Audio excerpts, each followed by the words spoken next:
Today I'll be talking about the reaction quotient. Before I get to that though, I'm going to do a little bit of review over these equilibrium graphs. This is related to a lab that you've done on the establishing equilibrium, and it's the one with the straws and the graduated cylinders. So here, looking at this chart, there are a couple questions here. First, it says identify the reactant and the product lines. So if we look here, the pink line starts out at 0 and the blue line starts out at 1. And so if you think about it, the product is what we're making, the reactant is what we're starting with. So we start with one molar of whatever that blue line represents. And so that is the reactant and the pink is the products. It asks when equilibrium is reached. Equilibrium is reached when two substances sort of have a constant concentration over time. And so it looks like here at 60, it starts getting flat and constant after that. For some people make the mistake of thinking that it is when the two concentrations are equal. So like right here, that is incorrect, okay? So it's not when the two concentrations are equal, it's when they sort of level off. And so at 60 seconds, that's about when equilibrium is reached. And it says, what in general is the KEQ value and how do you know? So what this is asking is it greater than 1, less than 1, equal to 1? And so because there are more products at equilibrium, that pink line is higher than the blue line. We know that it's product favored, which means that KEQ is going to be greater than 1 because KEQ is equal to the products over the reactants. This is a similar sort of curve. In this case, the lines don't ever cross because when equilibrium is reached, we actually have less of the products than we do of the reactants. And so the lines don't cross here. And you can see, though, it levels off at B, and C and D are all the same. So, you know, these graphs have different sort of shapes, but I'm going to expect that you can analyze them if you're given one of these pictures. So make sure that you understand what's going on with these graphs. Okay, so the reaction quotient we're going to get to talking about today.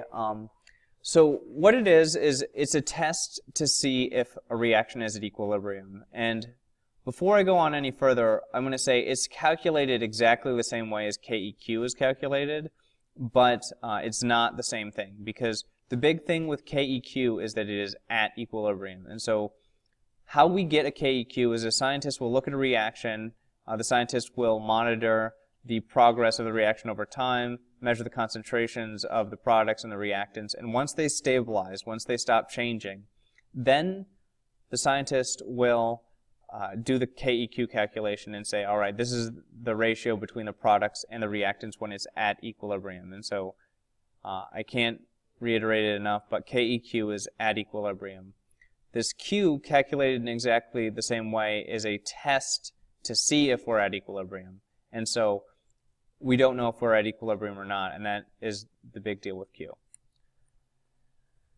So it's the same sort of calculation. We're still using the concentrations, but it's for some particular time, not necessarily when it's at equilibrium. We compare it to KEQ.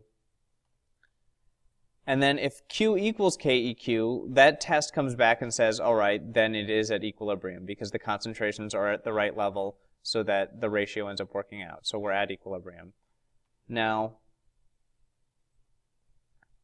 the other two possibilities here are that Q is greater than KEQ or that Q is less than KEQ.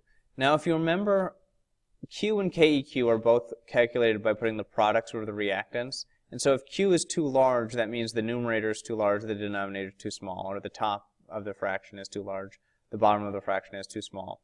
And so since it's products over reactants, Q greater than KEQ means we have too many products, not enough reactants. Okay, and so we say here that the reaction is going to proceed to the left, which means it's going to make more reactants because we need more reactants to try and lower down that Q value to get toward closer to that equilibrium constant value, and the products are going to be used up, and so that's kind of how it works there. We say here that the reverse reaction is favored, meaning that it's going to go in the direction of the reverse reaction. All right, going on here. If you have Q less than KEQ, that means there's too many of the reactants, not enough products, okay? So in this case, the numerator is too small, the denominator is too big.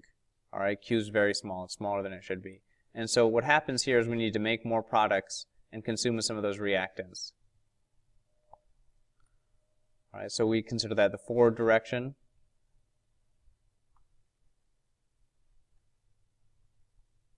So this is an example of one of these sorts of problems with this. And so the first thing is you write the reaction quotient equation. It's the same exact way as you do the KEQ. The thing is here, we're not necessarily at equilibrium. So we go through, basically what's happened here is a scientist is running this reaction, and maybe she has tested the concentrations, and she sees that she gets these values here for the concentrations. She plugs it in, calculates it, finds that Q equals 1,250. Now, again, what we're doing is we're taking this Q that's just taken at some point in the reaction, not necessarily at equilibrium, and we're comparing it to the KEQ, which is 0.15. So this is the ratio of all the concentrations of products and reactants when it's at equilibrium. This is what we got for the present moment. This number is too big. If the number is too big, that means we have too many products, not enough reactants. All right? So what we're going to do is we're going to proceed left so that we get more reactants and less products. And that's how these problems work. So you go through, you calculate Q, you compare it to KEQ, and they're calculated in exactly the same way. Q is just not necessarily at equilibrium. KEQ is at equilibrium. And then you figure out which direction the reaction is going to go. All right, again, we're going to go through and do this the same way. And so you write out the Q equation, HI squared, H2 times I2. Since they don't have any coefficients, they're just superscripts, or their exponents, I'm sorry, are 1. Plug in the numbers. You get Q equals 1.33. We compare this to the KEQ. The Q is too small. That means we need more products and less reactants. Okay, so we're going to go to the right to make more products and consume those reactants. There's a worksheet that's associated with this, so go through and do that practice worksheet, and hopefully in the end of this, after you've sort of studied the concepts of Q and KEQ, you won't be confused about those anymore.